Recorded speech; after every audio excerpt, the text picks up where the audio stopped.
Oke, manusia cenderung melakukan pengorbanan. Itu yang terlintas di kepala gua karena ketika gua iseng untuk membedah sejarah, mau itu di zaman manapun, tempatnya dimanapun, bahkan dari ujung barat sampai ujung ke timur, di peradaban manapun, manusia cenderung untuk melakukan tradisi atau ya ritual untuk mengorbankan sesuatu, dan biasanya itu kalau bukan hewan, manusia yang dikorbanin. Mungkin yang paling terkenal itu adalah pengorbanan dari agama-agama Abrahamik yang sampai sekarang masih dilakukan. Ya, terutama Islam yang setiap Idul Adha kita melakukan pengorbanan kambing, sapi, atau unta, atau ya anything lah. Tapi di luar agama Samawi, kalau agama Abrahamik ini, agama Samawi kan kayak wajar gitu ya, karena memang ada historinya gitu dari Taurat, Zabur, Injil, terus habis itu Islam gitu kan, Al-Quran. Itu ada historinya gitu. Jadi orang kayak berpikir, oh yaudah wajar, masih kayak dalam satu kerangka yang sama gitu kan. Tapi di luar kerangka itu, manusia juga tetap melakukan pengorbanan loh. Contoh misalnya di video pendek gue sempet bahas di Mesopotamia kuno, orang melakukan pengorbanan untuk kesuburan lahan kepada dewanya. Terus di Aztec itu mereka melakukan pengorbanan manusia kepada dewa matahari. Lalu di Mesir mereka juga melakukan pengorbanan itu. Terus habis itu di Yunani kuno mereka melakukan pengorbanan itu juga sebelum berperang.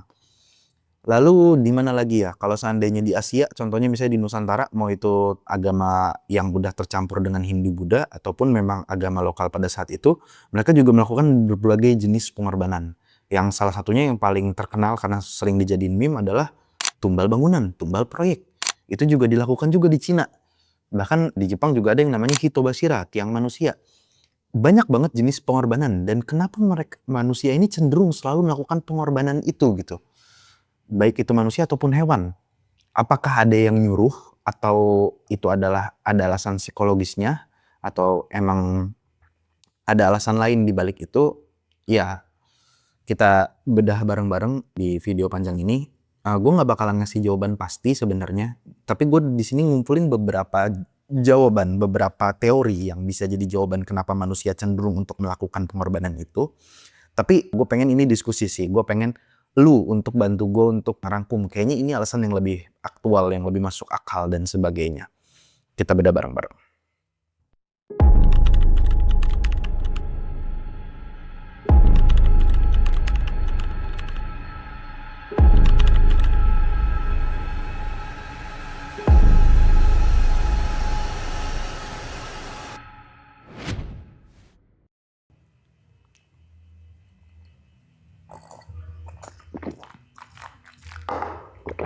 Oke, pertanyaannya itu adalah kenapa pola ini terus muncul kan?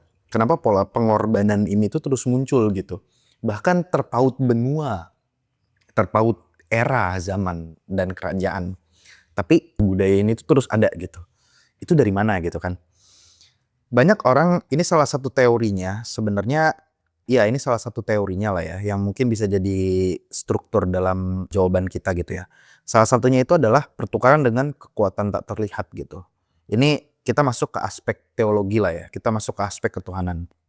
Manusia di era dulu itu, hidupnya itu kan penuh dengan ketidakpastian ya. Mulai dari gagal panen, wabah, petir, banjir, kematian, perang, ya banyak banget.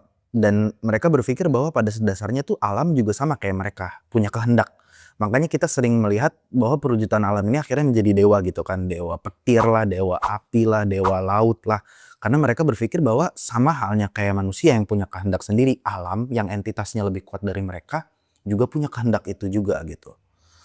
Dan ya, kalau kami memberi sesuatu yang berharga, mungkin para dewa akan memberi balasan. Ya, itu menjadi satu pondasi pikiran universal yang ada di umat manusia pada saat itu gitu kan. Yang akhirnya kurban atau tumbal ini bisa dibilang jadi bahasa negosiasi pada Tuhan gitu. Kita akan menyerahkan sesuatu yang berharga untuk kita, maka dari itu tolong untuk kamu bantu kita gitu. Ini adalah bahasa negosiasi sebenarnya ya, kepada Tuhan atau kepada alam yang mereka anggap pada saat itu tuh punya kehendaknya gitu. Ya itu bisa dibilang aspek teologi ya, karena kalau kita lihat di era manapun, itu pengorbanan itu selalu yang berharga, dengan harapan dengan kita memberikan sesuatu yang berharga ini, alam mau untuk memberikan perlindungan atau setidaknya tidak memberikan ancaman kepada manusia pada saat itu. Lalu itu alasan teologi lah ya. Untuk alasan lainnya apa? Bisa dibilang ini masuk ke alasan politik ya, bahwa sebenarnya kurban atau tumbal itu bisa dibilang jadi alat sosialisasi atau sosial. Ini sebenarnya cukup jarang dibahas karena gue belum pernah ketemu yang ngebahas dari sudut pandang ini ya. Bahwa sebenarnya di banyak masyarakat kuno, ritual kurban itu menyatukan komunitas loh. Kayak lu berbagi makanan, terus habis itu menunjukkan kekuasaan.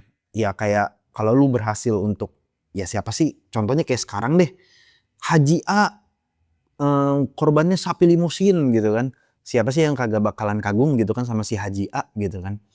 Iya, dia bisa dibilang meneguhkan posisi dia, hierarki dia di masyarakat gitu.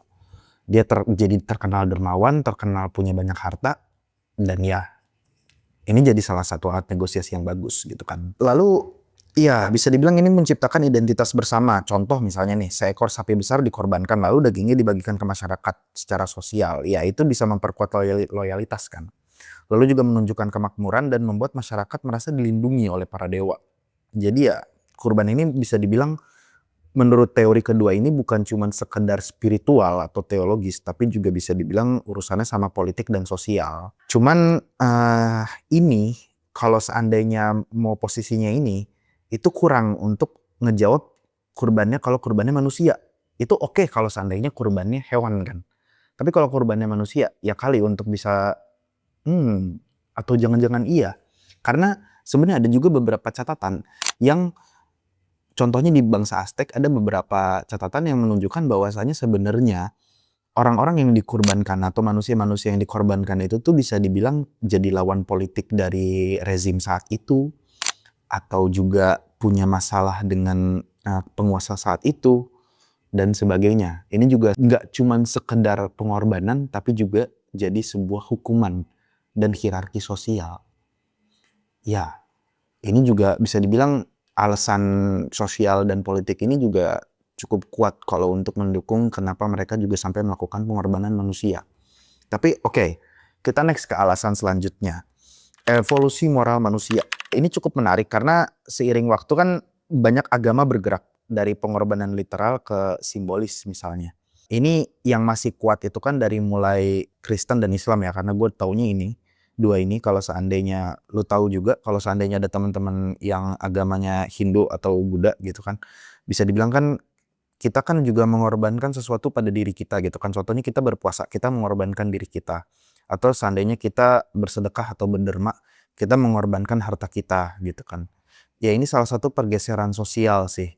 Jadi yang tadinya itu korbannya itu dalam bentuk fisik berupa hewan atau manusia, pengorbanan ini jadi bentuk simbolis gitu. Lu mengorbankan, ya bisa dibilang lebih filosofis lah ya. Lu mengorbankan apa yang berharga menurut lu, yaitu harta ataupun kenikmatan makan dan sebagainya.